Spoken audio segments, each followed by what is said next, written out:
Working for you. Welcome in. I'm Amanda Starantino. And I'm Mark Mullins. For the first time, Cathedral High School addresses its students about the firing of a teacher in a same-sex marriage. And new details are coming in about the controversial situation. We begin with RTV6's Cameron Riddle, live outside the Archdiocese office in downtown Indianapolis. Cameron, what are you finding out tonight? Well, good evening. First off, Cathedral school officials asked us to not be on the property as students arrived there today to hear for the very first time why administrators say they had to let go of a teacher both current and former students call family. RTV6 was at the school as students spent 2 hours asking questions and listening to explanations from school leaders. Neither the media nor parents were allowed inside of today's meeting. Outside, one parent I talked to said she wanted to go to that meeting and express her outrage for how the now fired teacher was treated. As that meeting wrapped up, I talked off camera with students who said they now have a better understanding of why the school says it was forced to fire one of its own. One student said it seemed as if the school was backed into a corner by the Archdiocese, which threatened to revoke the school's official Catholic status and its financial support. Coming up at 6, we will explain the Catholic Church's chain of command, and we'll also tell you what new information we learned from the Cathedral teacher's attorney. Live in Indianapolis, I'm Cameron Riddle, RTV6. Cameron, thank you. And continuing coverage here, leaders of the Cathedral Alumni Association sent this letter out criticizing the school for its decision to fire the teacher. The letter was signed by 8 members of the association's board. It says their vision of Cathedral is one of, quote, love, diversity, and inclusion. It's asking other alumni to fight for change at the school. The alumni say they will also hold a prayer circle Thursday downtown. Moving to your Storm Team 6 forecast, how about this? Nothing but sunshine across central Indiana. Say that one more time. Sunshine. Yeah. Sunshine. It is so nice to see it today. And as you can see from the RTV6 Tower Cam, it's all there. And it's a welcome sight after all of the rain and severe weather we've dealt with recently. Yeah, if you needed to see it to believe it, it's happening. It is literally a breath of fresh air. And so the fresh air today is there too because the humidity's down. That will climb over the next few days. Very summer-like forecast on the way, but enjoy this. The breeze is southwest at 16. Lots of blue sky. Any clouds you may see will fade away here as we go through the evening hours. The sun sets at 9:17. We've established it's dry and comfortable in central Indiana. You go to the north, there is a severe thunderstorm watch in effect for South Bend area into lower Michigan. Thunderstorms will be crossing then Lake Michigan and developing in northern portions of Illinois and may scrape northern Indiana later this evening and overnight. Temperatures all consistently about average for this time of year. The breeze out of the southwest eventually brings back more oppressive humidity, but not until later in the week. Between now and 10 o'clock tonight, temperature drops about 10 degrees. Skies stay clear, nice little breeze, and the humidity is comfortable. A leaning power line has a woman nervous that it will fall on her car or her home or seriously hurt someone else. RTV6's Stephanie Wade is stepping in to help and figuring out who is responsible tonight. You can tell by how I'm standing up straight. This pole is clearly leaning. A woman says it all started when a tree branch fell on top of this power line. Grace Dybel says it was this tree branch that snapped and fell on top of a power line behind her home. For 2 weeks, this pole has been leaning like this, and the weather makes it worse. You see, when the tree fell and hit the line, it created a hole around the pole. So when it rains, the hole widens and the pole leans further and further. She says she's reported it to Indianapolis Power and Light several times, but hasn't gotten much of a response back. I just want to know if it's safe. That's all, or if it's going to be fixed. Like, I just want reassurance that that we're allowed to park our car back here and nothing bad's going to happen. I called IPL today and crews came out to investigate. What they have to say coming up at 6. Stephanie Wade, RTV6. If you have safety concerns in your own neighborhood and they're not getting addressed, let us know. Contact us at workingforyou@rtv6.com. Indiana Attorney General Curtis Hill will likely have at least one challenger for the Republican nomination in 2020. Indianapolis Attorney John Westerkamp says he plans to formally announce a run for state attorney general this coming Thursday. Westerkamp would need to win the endorsement of delegates at next year's Republican state convention to become the nominee. Hill is in the middle of a controversy after he was accused of groping a state lawmaker and 3 legislative assistants at a party last year. The 4 women have filed a federal discrimination lawsuit against Hill. He has denied the allegations. New information tonight. The Girl Scout killed when a tree fell at a southern Indiana camp has been identified. The Perry County Sheriff says 11-year-old Isabel Meyer was pronounced dead at an Evansville hospital after a tree fell on her at Camp Cook in Cannelton, Indiana, Monday morning. Investigators say it was raining when they arrived at the scene, but it wasn't a serious storm. The tree hurt 3 other people at the camp. This evening, the sheriff spoke about the incident. Was there anything that you found that they were doing at that time that may have been unsafe, at that specific moment? I don't want to speculate that. I you know, these are Girl Scouts.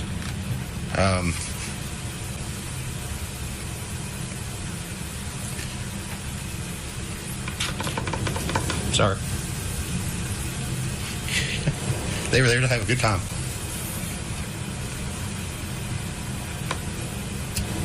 But no, speculation, were they doing anything wrong? No.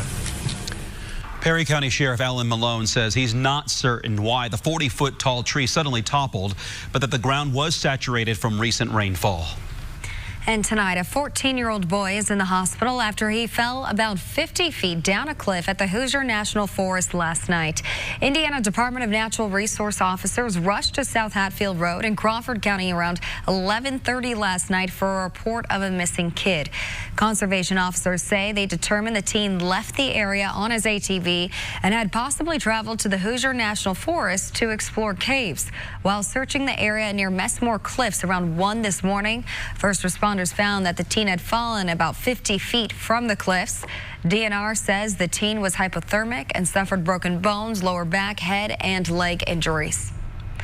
Still ahead at 5:30, more advanced safety features in cars are becoming standard, but we're finding there are mixed reviews about how the technology now works. Up next here at 5, Indiana Senator Mike Braun says he will vote against the latest defense spending bill. We find out why. And one father's greatest fear turns into a video game to help teens across the country learn to drive. And you can get the game too. And we're still in search of our first 90-degree temperature of 2019. And due to the southwest, you can see where the warmth is building. St. Louis at 90. How long will we wait? Coming up. Tune up for only $89. For on time.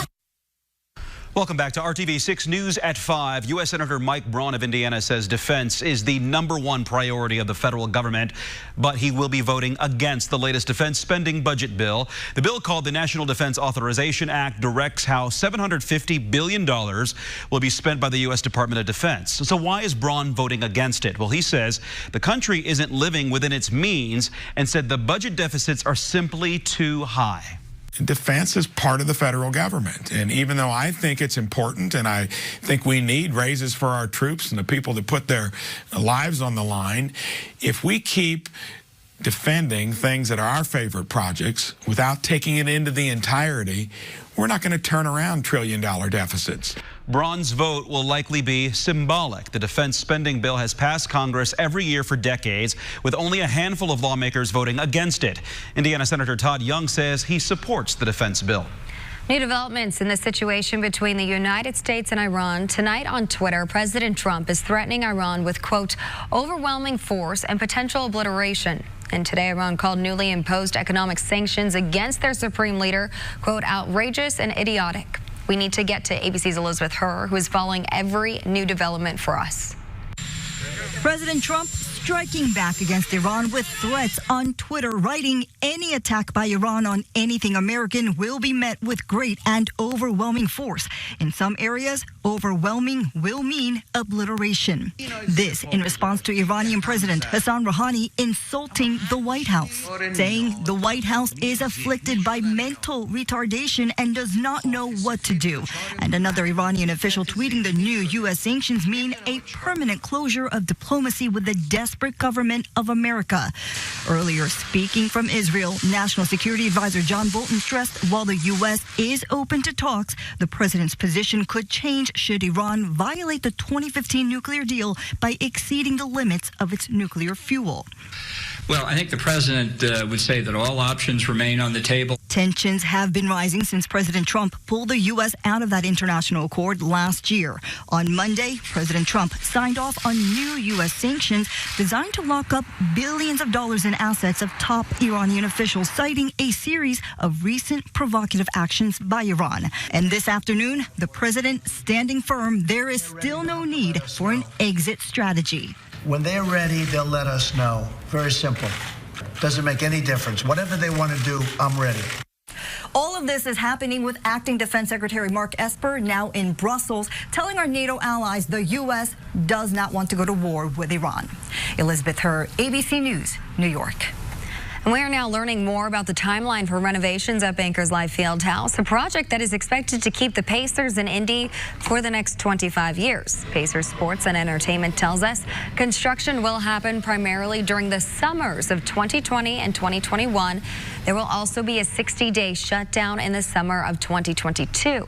That work will result in major changes. The seating will be reworked, allowing for more public areas inside Bankers Life for events.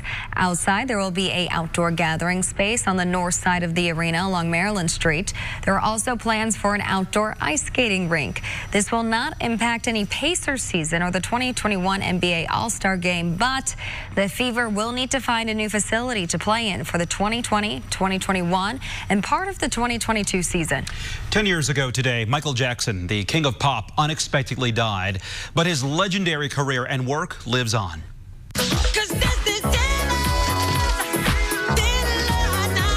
Michael Jackson is known for this iconic song and music video Thriller. He's also credited with revolutionizing the moonwalk, but Jackson's estate has tried to protect his legacy this year after two men accused Jackson of molesting them as boys in the HBO documentary Leaving Neverland. This sparked new scrutiny of years-old claims that Jackson preyed on children. But today, fans and mourners gathered to remember Jackson outside of his mausoleum at Forest Lawn Memorial Park in Glendale, California. On Friday, our colleague Derek Thomas is signing off from RTV6 after more than 40 years of sharing his gift of storytelling with Central Indiana. And tonight at 6, we share one of Derek's classic stories from 1979. That's when he sat down to interview the Jackson 5 at the height of their popularity. Don't miss this incredible look back at Derek's career and one of the more interesting stories that you will see, and that's tonight at 6 o'clock. Can't wait for that one. There are 2 million new drivers joining us in traffic every year, and one of the top reasons for teen crashes is inexperience. So one dad set out to change that, and he's using video games to do it. So working for you, we show you how this game works and how you can get your hands on it. Driving, it's a rite of passage, and it's one of the most dangerous things your kid will learn to do. Yeah, and yet so there's only so much one can prepare for them. The wheels really started turning for Bob Davis when he narrowly avoided a crash himself.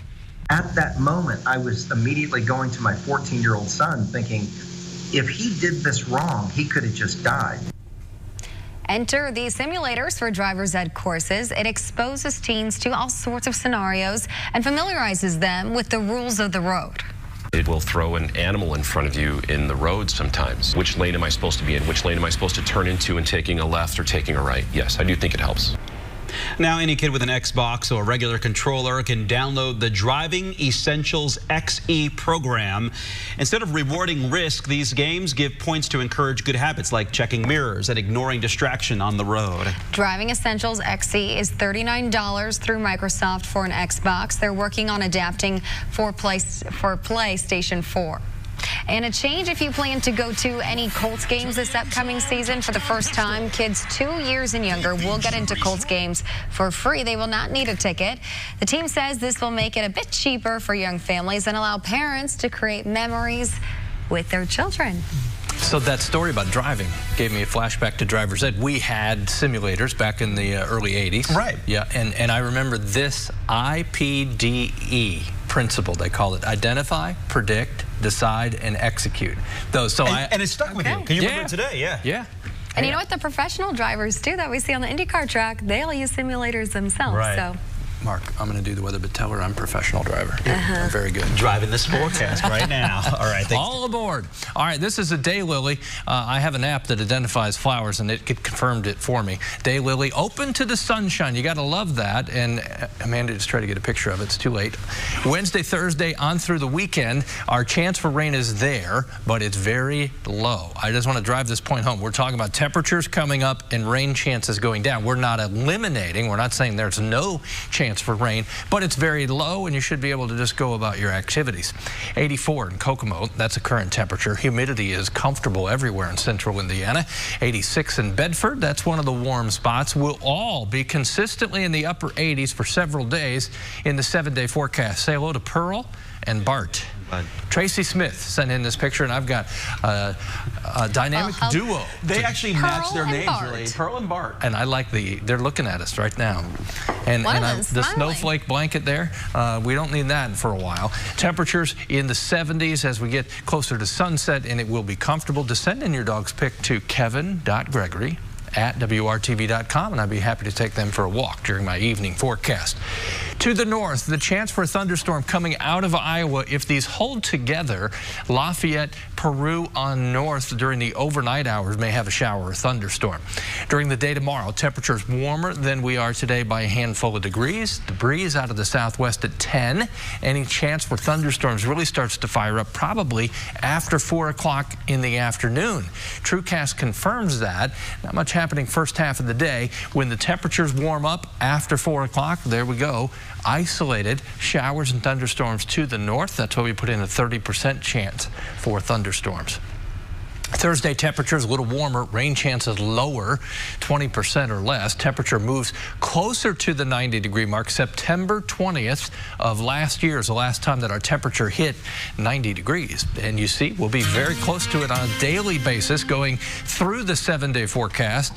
Chance for thunderstorms 30% Friday. Chance for thunderstorms over the weekend very low. Humidity comes up, and that will drive our feels like temperature or the heat index into the mid-90s. Ooh, get ready for that. A bit steamy. All right, thank you, Kevin. You have a few more weeks to figure out your weather invention, Kevin. Oh, all right. Oh, yeah. Yes. All right. I know what you're talking about. It's a new thermometer, by the way. It's coming. Hey, have you ever wanted to pitch an idea on Shark Tank? Now is your chance. The hit RTV6 show will make their last casting stop of the season at Indianapolis Motor Speedway next month. The open casting call will happen July 16th. Kevin, that's when you can pitch your idea to Shark Tank producers during their first ever visit to Indiana. You should fill out an online application and bring it to the open call. The doors open at 6 a.m. on July 16th. You can find out more on the RTV6 app. Just click on this story. A toddler falls into a pool and his dad jumps into action. The incident all caught on camera and the father's urgent warning. That's next here on RTV6 News at 5. Keller and Keller. This is RTV6 News at 5. A crazy situation unfolded during the capital murder trial of a man accused of killing a nanny, a man who could face the death penalty if convicted. Our Scripps team at Court TV is following what's happening there. We're going to get right to Julie Grant. A very good day to you. I'm Julie Grant with Court TV, and we continue our coverage of a capital murder trial out of Orlando, Florida. And it was a crazy day today. The courthouse where Scott Edward Nelson is charged with first-degree murder for allegedly kidnapping a nanny in a Florida neighborhood was on lockdown. There was a blackout. The judge, the jury, the defendant, the victim's family were all stuck inside of the courtroom together, along with some of our own Court TV reporters. And then just when everything settled down, there was a smell of smoke.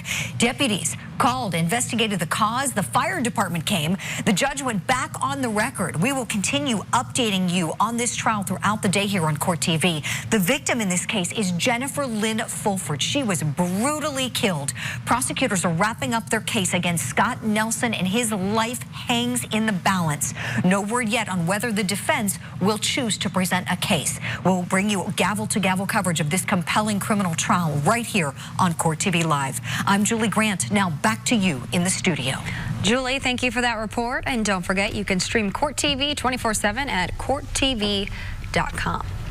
And tonight, a story about a father's heroic act to save his own son. It's a video that he hopes can be a lesson for parents when it comes to kids hanging around pools. Rocco is only a year and a half old, but he is curious, fast, and he has an eye for this inflatable ball there. Look at that. It was a normal Sunday afternoon in Florida. Mom and daughter lounging in the water, dad and uncle in the shade, all of them good swimmers and paying attention. And here comes Rocco through the open pool gate, headed for that ball, captured on the Nest camera over the pool area.